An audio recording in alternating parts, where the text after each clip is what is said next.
खैर दोस्तों, उम्मीद है आप लोग बढ़िया होंगे। और Realme UI 2.0 और एक हाथ में है Realme UI वर्जन 1.0, दोनों का फुल कंपैरिजन करने वाला हूं। अपने ओपिनियन शेयर करूंगा कि मुझे Realme UI 2.0 बेस्ट लगा कि नहीं लगा Realme UI 1.0 से। क्या मेजर चेंजेस देखने को मिलते हैं, हैंड्स ऑन पूरी फुल वीडियो होने वाली है, तो वीडियो को स्टार्टिंग से लेकर के एंड तक वॉच करना।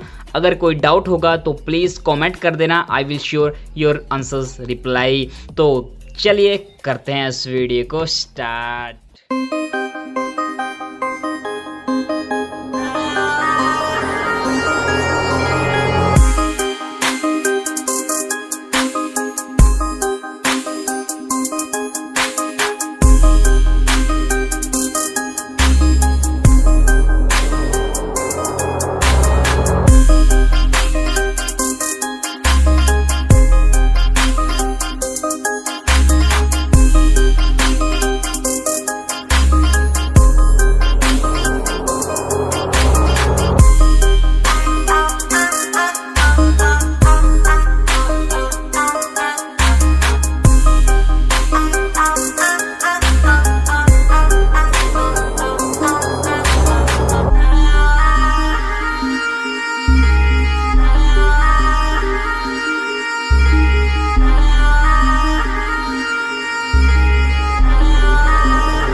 अब लिटरली गाइज मुझे आप लोग बताइए कि आपको Realme UI 2.0 बेस्ट लगा या Realme UI 1.0 बेस्ट लगा। लेकिन मैं अपने ओपिनियन शेयर करूं तो मेरे मामले में आपको Realme UI 2.0 बेस्ट है, क्योंकि सेम फीचर्स देखने को मिल जाते हैं कुछ हद तक Realme UI 1.0 से, और कुछ मेजर्स जो फीचर्स हैं वो ऐड किए गए हैं, जैसे ऑलवेज ऑन डिस्प्ले का और भी बहुत सारे फीचर्स हैं, आप लोगों को पता चल गया होगा। तो अगर आपको वीडियो पसंद आए तो प्लीज़ वीडियो को लाइक कर देना, और इस टाइप की मोबाइल स्क्रीन चाहिए तो आप लोग मुझे पर्सनल मैसेज कर सकते हैं, और लिंक डिस्क्रिप्शन में है वेबसाइट का, जाकर के यूज़ कर लेना। मैं पर्सनली उस वेबसाइट से प्रोडक्ट परचेज करता हूँ। तो मिलते हैं नेक्स्ट वीडियो में, तब तक के लिए बाय बाय, टेक केयर।